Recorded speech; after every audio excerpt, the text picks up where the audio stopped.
말씀이 복이 있다. 그러면서 이미 때가 가까웠다고 말씀하고 있죠. 그래서 평안하다. 아이고, 어떻게 된 게 막 올라가 버려. 에, 에, 평안하다 생각할 적 하고 안일에 빠진 성도들에게 주님의 재림을 어, 대비할 수 있도록 그렇게 깨우치는 시간이 될 수 있기를 바랍니다. 이번 주 설교의 제목은 때가 가깝습니다. 요한계시록 1장 1절로 8절 말씀을 잡았습니다. 이게 좀 화면이 너무 조그맣게 글씨가 떠 있네. 네, 내가 좀 키우고 있습니다. 어떤 조종사가 비행학교에서 훈련을 받을 때였습니다. 훈련 교관이 늘 이렇게 강조했죠. 비행기 조종석에 앉아서는 절대로 자신의 감각을 믿지 말아라. 특히 악천후 속에서 비행할 때나 고도가 높아질 때, 공중의 한 복판에서 항로를 이탈했을 때 더욱 자신을 믿지 말라. 그때는 계기판을 믿어라. 다른 조종사와 마찬가지로 이 조종사도 비행 감각에 대해서는 자신만만했습니다. 훈련을 통해서 이미 비행 감각을 키웠기 때문이죠. 시험 비행 때도 감각에 의지해서 무난히 비행에 성공했습니다. 그런데 이 조종사가 한 번은 비행기를 조종하며 가다가 좋지 않은 일기를 만났습니다. 앞뒤를 분간할 수 없는 짙은 안개 속에서 갇히고 말았지요. 이 조종사는 자신의 비행 지식을 총동원했지만 점점 오리무중이었습니다. 방향주차 찾을 수가 없었어요. 그때 비행학교 훈련 교관의 말이 떠올랐습니다. 계기판을 봐라. 계기판을 믿고 따라가라. 자신이 느꼈던 것과 자신의 기록은 판이했습니다. 이 조종사는 계기판을 보면서 방향과 고도를 잡고 침착하게 조종을 해서 곧 이 상황을 벗어날 수 있었다고 합니다. 인생길을 가는 동안 악천후와 같은 상황을 만날 때가 허다합니다. 그럴 때 우리는 내 지식을 의존하거나 지혜를 따라서 어, 행동하게 되죠. 그러나 우리 인생길의 계기판은 내가 아닙니다. 우리에게는 하나님의 주신 말씀이 있습니다. 이 말씀을 인생의 계기판으로 삼아서 말씀이 지시하고 있는 방향으로 길을 잡아나가야 제대로 갈 수가 있습니다. 우리 모두가 인생의 바른 길을 보여주는 하나님 말씀을 따를 수 있기를 축복합니다. 사도 요한은 반모섬에 유배되어는 유행 생활을 했습니다. 유행 생활을 했습니다. 그 유행 생활을 하는 동안 기도하는 중에 하나님께로부터 계시를 받았죠. 계시록은 사도 요한이 반모섬에서 유배 생활할 때 받은 계시의 말씀을 적어 놓은 말씀입니다. 이 계시록의 말씀은 상당히 난해하죠. 오늘 읽은 본문은 계시록에서 인문에 해당하는 말씀이기 때문에 가장 기본적이고 서론적이고 또 쉬운 말씀입니다. 여기서 이렇게 말씀합니다. 요한은 하나님의 말씀과 예수 그리스도의 증거 곧 자기가 본 것을 다 증언하였느니라. 이 예언의 말씀을 읽는 자와 듣는 자와 그 가운데 기록한 것을 지키는 자는 복이 있나니 때가 가까움이라. 이 말씀은 내가 직접 하나님으로부터 계시로 받은 말씀이라는 것이고, 그래서 이 말씀을 읽고 듣고 지키는 자가 복이 있는 자다, 그렇게 말씀했습니다. 왜냐하면 때가 가까웠기 때문이다. 여기 때가 가까웠다는 말은 아이고, 예, 때가 가까웠다는 말은 예, 승천하신 주님이 다시 오실 시간이 가까웠다는 말이죠. 그래서 신앙인은 임박한 종말을 생각하며 살아야 됩니다. 그래서 종말 신앙이 가장 좋은 신앙입니다. 이 종말 신앙이 없으면 신앙인으로서 자기를 잘 지켜 살아가기가 힘듭니다. 그래서 이 말씀을 듣고 읽고 듣고 지키며 살아가라고 말씀합니다. 우리의 신앙을 잘 세우고 다시 살아가는 방법, 다지고 살아가는 방법이 세 가지 제시됩니다. 하나님의 말씀을 읽는 일이 중요하다고 말합니다. 거기다 성경을 읽는 일이 중요합니다. 읽는 일이 중요하지만 성경을 읽는 일이 중요합니다. 이스라엘이 강한 이유가 있는데 그것은 이스라엘 민족이 읽는 민족이라는 점입니다. 이스라엘은 교육 중 가장 특징이 읽게 하는 교육입니다. 그것도 성경의 율법서를 아이들이 아주 어려서부터 읽게 합니다. 구약 신명기를 보면 이 말씀을 미간에 붙이고 손목에 메고 문설주에 바르고 붙여서 읽게 하고 가르쳐 지키게 하라고 말씀합니다. 이 말은 매일 보고 읽게 하라는 말씀입니다. 그래서 이 이스라엘 교육은 이 율법서를 어려서부터 읽게 하는 교육 방법을 씁니다. 왜 읽는 교육이 중요하냐면 읽을 때 많은 생각이 주어지기 때문입니다. 읽을 때 눈으로는 책을 보지만 마음으로 생각으로는 그 보는 내용이 머릿속에 상상이 되고 영상으로 나타납니다. 그때 많은 생각이 떠오르고 생각이 되고 상상력이 만들어지는 것이죠. 그래서 읽으라는 것입니다. 그런데 오늘은 읽기 싫어하는 시대가 되었습니다. 오늘은 책이 잘 팔리지 않는다고 합니다. 그래서 많은 서점들이 문을 닫습니다. 책도 글씨가 많고 두꺼운 책은 읽지를 않습니다. 책이 얇고 글씨가 커서 부담 없는 책들만 읽습니다. 그래서 한번 읽고 아깝지 않게 버릴 만한 책들이 잘 팔린다고 합니다. 거기다 오늘은 이 TV가 문제죠. 어, 책을 읽어야 얻을 수 있는 것들을 TV에서 제공합니다. TV는 읽는 수고는 없어도 그냥 앉아서 보기만 하면 되죠. 그래서 책은 멀어지고 TV만 가까워졌습니다. 근데 TV를 오래 보다 보면 생각이 없어진다는 점이 문제입니다. 그것도 모자라 오늘은 핸드폰을 들고 다니며 영상을 보게 만들었습니다. 결국 생각하지 않는 국민을 만들어내게 되는 것입니다. 읽는 일이 중요합니다. 그래서 신명기에는 후손들에게 읽게 하라고 강조하고 있습니다. 성경을 읽을 때 하나님 마음가짐이 달라지게 되는 것이죠. 그리고 생각이 달라집니다. 이제 5월 4일 날 우리가 설교할 텐데 어린이날이 다음 날입니다.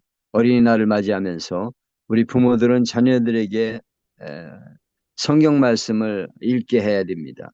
상을 주든지 매일 목표를 정해 꾸준히 말씀을 읽게 하는 훈련이 필요합니다. 그것이 자녀가 잘 되는 길임을 잊지 말아야겠습니다. 말씀을 읽는 것이 중요합니다. 아이고, 왜 자꾸만 말씀을 가까이 하면 시대를 알고 경건하게 살아가게 되죠. 그래서 요한은 이 말씀을 읽으라고 했습니다. 둘째는 듣는 일이 중요합니다. 성경 말씀을 읽는 것도 중요하지만 듣는 것도 중요합니다. 조용히 귀를 기울이면 주시는 말씀을 듣게 된다는 말씀입니다. 믿음은 말씀을 들음에서 나온다고 말씀했죠. 시편 1편에는 묵상하는 자 사라가 복이 있다. 여기 묵상한다는 것은 말씀을 씹는 사람, 소가 여물을 씹듯이 다시 되씹는 것을 말합니다. 하나님 말씀을 자꾸 되씹을 때 그 말씀의 맛을 알게 되고 말씀이 주시는 영감을 얻게 됩니다. 여기서 길이 나오고 방법이 나오고 뜻이 나오고 내가 할 일이 무엇인가를 알게 됩니다. 그래서 읽을 때 영감을 얻고 하나님의 음성을 깨닫게 됩니다. 음성이 나로 하여금 갈 길을 가게 하고 깨달을 것을 깨닫게 합니다. 그래서 말씀에 귀를 기울이라고 강조한 것입니다. 말씀에 귀를 기울이지 않으면 세상 소리만 듣게 됩니다. 그래서 설교 말씀을 자꾸 들어야 합니다. 말씀을 자꾸 들을 때 영감이 주어지게 되고 말씀을 통해 하나님 말씀을 듣게 되는 것입니다. 그 다음엔 지키는 일. 여기 지키는 자가 복이 있다는 말씀은 그렇게 살라는 말씀이죠. 지킨다는 말은 내 뜻을 접고 어, 듣고 보고 믿은 것을 그대로 따른다는 말입니다. 오늘 신앙인에게 고민이 있다면 듣고 알기는 하는데 지키기가 어렵다는 데 있습니다. 문제는 우리가 너무 똑똑한 것이 문제죠. 그래서 알고 지켜야 된다고 믿으면서도 지키지를 못하는 것입니다. 성경 어느 곳을 보아도 말씀을 읽거나 듣는 것으로 그치라는 말씀은 단 한 구절도 없습니다. 말씀은 실천하라고 말합니다. 그 말씀대로 따라 살라는 것입니다. 성경에 약속된 축복은 그 말씀을 따라 사는 사람에게 주어지는 축복입니다. 우리가 좋아하는 네 광주리 떡반죽 그릇이 복을 받을 것이며 내가 들어와도 복을 받고 나가도 복을 받을 것이니라 하는 말씀은 누구에게 주신 것입니까? 하나님 말씀에 순종하는 사람에게 주겠다고 하신 말씀입니다. 우리가 하나님의 능력과 말씀의 하나님의 길은 사랑의 은혜를 체험하고 싶다면 우리는 말씀을 실천하는 사람이 되어야 합니다. 말씀을 실천하는 바로 그 자리가 천국의 자리이기 때문에 바로 거기서 하나님의 능력과 아, 사랑을 체험할 수가 있습니다. 말씀을 읽고 듣고 지켜 행함으로 약속하신 복을 누릴 수 있기를 바랍니다.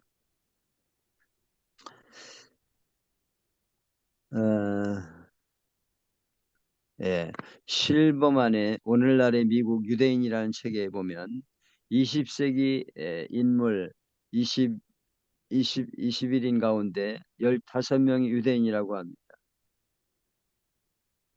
해마다 10월이 되면 노벨상 수상자를 발표하는데 노벨 수상자의 22.3%가 유대인이 차지한다고 합니다. 현재 세계를 지배하는 나라가 미국이지만 미국을 지배하는 민족은 유대인이라고 합니다.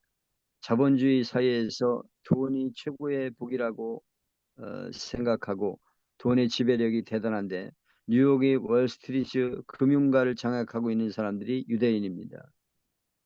또 미국 내에 400대 재벌 중에 유태계 회사가 23%, 유대인 임원은 36%, 미국 내 10억 달러 이상 자산가 24%가 유대인이라고 합니다. 금융은 물론 언론, 정치, 학습, 교육, 문화, 예술 등 다양한 분야에서 유대인은 막대한 영향력을 끼치고 있습니다. 미국 변호사 중 15%가 유대인이고 미국 의사 중 15%가 유대인이라고 합니다. 유대인들이 세계에 영향을 끼치는 원인은 그들이 어릴 때 가정에서 받은 철저한 신앙교육 때문이라고 합니다. 교육 방법은 테필린, 쉐마, 학가다라는 단어로 표현되는데 반복과 암기 교육입니다. 유대인들은 말씀에 기록된 테폴린을 착용하고 하루에 2번 아침 저녁 기도 시간에 쉐마의 말씀을 외울 뿐 아니라 4살부터 13살까지 무조건 집에서 어머니와 아버지로부터 토라 모세오경을 암송하게 하고 말씀의 아들로 세웁니다. 정통 유대인들의 학교 교육에서 오전에는 토라와 탈무드 교육을 하고 오후에 일반 학문을 공부한다고 합니다. 암송은 어휘력과 기억력과 독서 능력, 학습 능력, 주의력, 집중력을 향상시킵니다. 지금 세상은 소리의 전쟁터입니다. 내 소리를 들으라고 수많은 소리가 목청을 높입니다.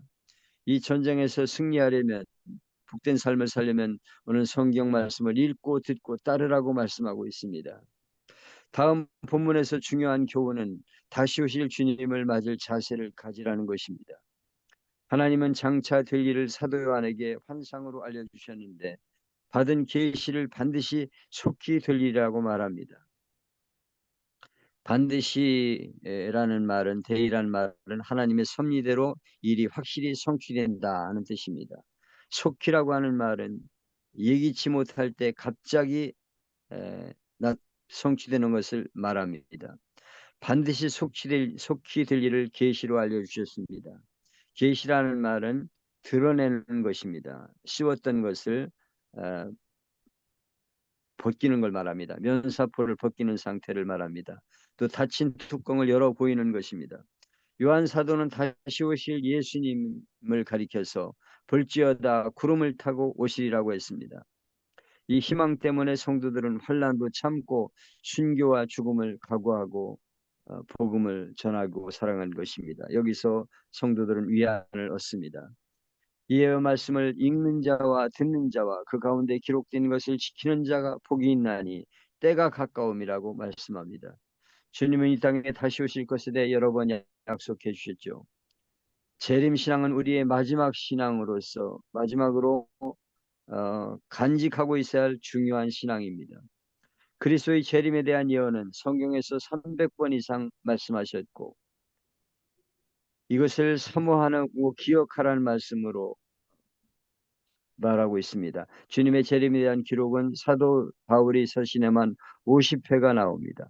우리 주님은 영으로 오시는 것이 아니라 부활하셨던 그 모습으로 오신다고 말씀하고 있습니다. 우리는 그의 능력이 이거 몰려야 되겠는데, 예,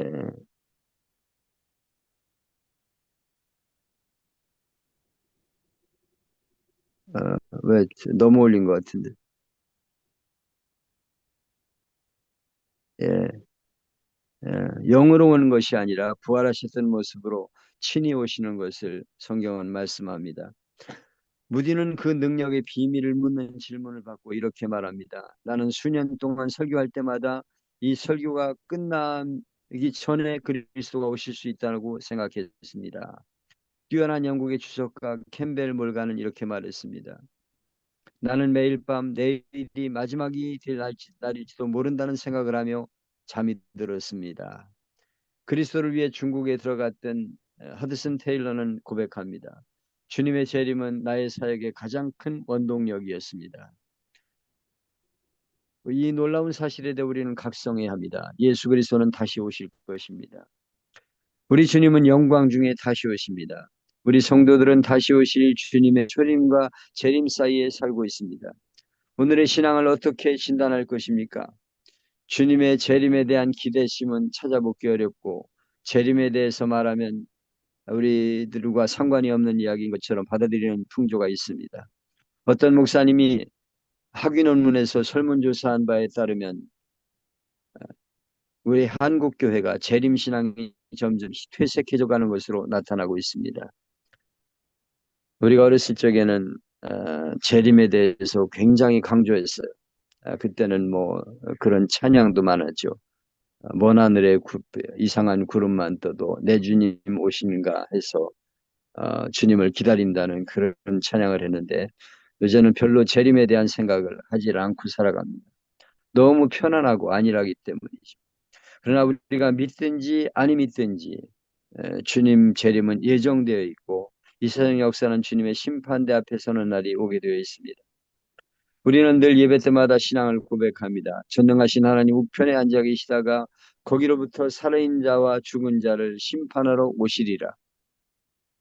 사도신경에서 우리는 예수님에 대해 동정녀 탄생부터 말구유 나신 역사적인 예수 그리스도, 본디오 빌라도에게 고난당하시고 십자가에 죽은 예수, 부활 승천하신 예수, 그리고 재림하시는 그리스도, 심판주로 오시는 그리스도를 날마다 고백합니다.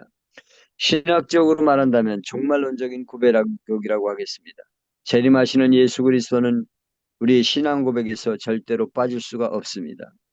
하나님 보좌 우편에 계셔서 오늘 중보자가 되시고 그리고 다시 오실 그리스도, 우리가 고백하는 그리스도는 실제적으로 오시는 그리스도입니다. 그래서 초대교회 성도들은 만날 때마다 주님이 곧 다시 오십니다. 지금은 어렵고 힘들지만 주님이 오시면 모든 것을 갚아주신다고 믿었기 때문에 고난과 핍박을 받고 견딘 것입니다. 예수님 재림에 대해서는 많은 사람이 말도 많이 하지만 성경은 이를 언제 오신다고 명확하게 말씀하지 않습니다. 그것에 대해 우리는 언제나 겸손히 생각할 필요가 있죠. 하나님이 필요한 것은 가르쳐 주시고 필요치 않은 것은 가르쳐 주지 않습니다. 그러므로 필요치 않은 것까지 알겠다고 하는 것은 잘못입니다. 때와 기한은 아버지께서 자기의 권한에 두셨으니 너희 알 바 아니요 라고 말씀했습니다. 여러분 너무 재림에 대해서 언제 오시냐에 신경을 써서는 안 됩니다. 어떤 이가 몇 년, 몇 월, 며칠에 온다, 뭐 이제 언제 온다, 막 이렇게 여러분이 얘기하는데 너무 현혹당하지 마십시오. 그건 주님께서 알아서 하실 일입니다. 겸손히 우리는 주님이 재림하신다는 것만 알고 준비하면 됩니다.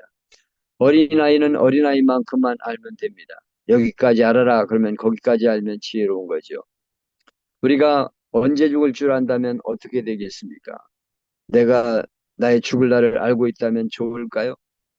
알아서 좋을 것 같으면 왜 알려주지 않겠습니까? 어떤 사람에게 예수 믿으라고 전도했습니다. 그랬더니 이 사람이 이 젊은 나이에 왜 예수를 믿습니까? 좀 더 놀다가 한 60 넘으면 믿지요. 그랬습니다. 글쎄요, 그 사람이 60까지 넘어 산다는 보장이 있습니까? 어느 목사님은 자동차에 예수님과 함께 운전하나니라고 써놓았다고 합니다. 그리고 자동차에 탈 때마다 기도합니다. 내 영혼을 받으시옵소서. 그리고 가다가 꽝 하면 기도할 시간이 없으니까 임종 기도를 미리 하고 간다는 거예요. 모름지기 우리에게는 종말론적인 인식이 있어야 합니다. 재림에 대한 바른 교훈은 어떤 것일까요? 주님의 재림엔 몇 가지 특징이 있습니다. 첫째로 눈으로 볼 수 있게 오신다고 말씀하십니다. 어떤 이단은 영으로 아무도 모르게 자기가 재림했다 그럽니다. 영등포에 오신 예수, 재림 예수, 가평에 오신 재림 예수, 지리산에 오신 재림 예수, 너무도 많은데 모두가 다 가짜입니다. 주님의 재림은 전 인류가 볼 수 있게 오신다고 말씀합니다. 너희가 올라가심을 본 그대로 오시리라. 그러므로 지금 우리나라에 있는 재림, 자칭 재림 예수들은 다 가짜입니다. 둘째로 예고 없이 돌발적으로 오십니다. 이 말은 재림의 시간에 대해서 예고가 없다는 뜻입니다. 미리 알려주고 오신다고 말씀하지 않습니다. 어느 때 어느 장소에서 온다고 말씀하지 않으십니다. 저희가 평안하다 안전하다 할 그때에 잉태된 여자에게 해산의 고통이 임함같이 호련히 저희에게 이르리니 결단코 피하지 못하리라. 임산부에게 출산은 정해진 것이지만은 예정일이 다 있지만 출산일과 시간은 아무도 모릅니다. 재림은 정해진 사실이지만 정확한 때는 아무도 알 수가 없죠. 다미 선교회처럼 1994년 10월에 오신다든지 어떤 이단자들처럼 공중에 와 계신다는 것이 아닙니다. 재림하시는 예수님은 언제 어디 때든지 일어날 수 있는 예고 없는 사건이라고 하는 것을 기억해야 합니다. 셋째로 영광스러운 모습으로 오십니다. 주님이 처음 오셨을 때는 초라한 모습으로 오셨습니다. 베들레헴 마국간에서 가난한 목수의 아들로 오셨습니다. 그래서 많은 사람들이 알아보지 못했습니다. 그러나 재림은 다릅니다. 주님께서 천사 호령과 천사장의 소리와 나팔 소리로 하나님의 나팔 소리로 친히 하늘로부터 쫓아 강림하시리니 전 우주적입니다. 천사장과 함께 임합니다. 나팔 소리와 호령 소리가 납니다. 온 세상의 지배자들이 다 두려워 떠는 영광스러운 모습으로 오십니다. 넷째로 심판적인 재림입니다. 처음 오신 주님은 우리의 죄를 대신하여 십자가에 죽으러 오셨습니다. 그러나 다시 오실 주님은 심판주로 오십니다. 인자가 자기 영광으로 모든 천사와 함께 올 때에 자기 영광의 보좌에 앉으리니 모든 민족을 그 앞에 모으고 각각 분별하기를 목자가 양과 염소를 분별하는 것 같이 하여 양은 오른편에 염소는 왼편에 두리라.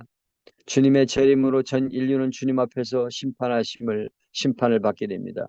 그리고 전 인류를 둘로 갈라놓습니다.